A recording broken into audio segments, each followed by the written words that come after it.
Here we are back working on the 58. We're gonna start on the floors. We're gonna go ahead and repair the floors first because you really need to start with a, an imaginary planium. You gotta level the floor off and you gotta start building the car or truck the way the factory built it, from the floor up. So we're gonna repair the floors, weld them in, and then we're gonna weld our braces in for our A-pillar replacements.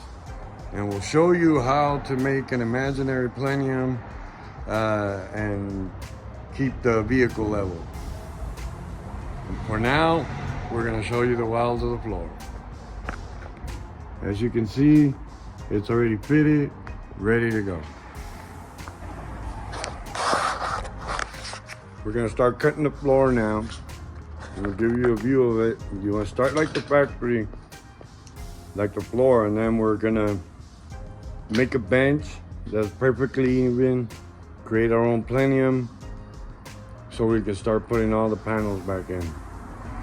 First, you start with the floor, just like factory.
What's up, y'all? It's Gilbert from Tex-Mex Motors and Car Crafters here in El Paso. Well, what I'm going to show you here is actually what we're doing to this 58 cab with the wraparound window. It actually needs everything, extensive rust repairs.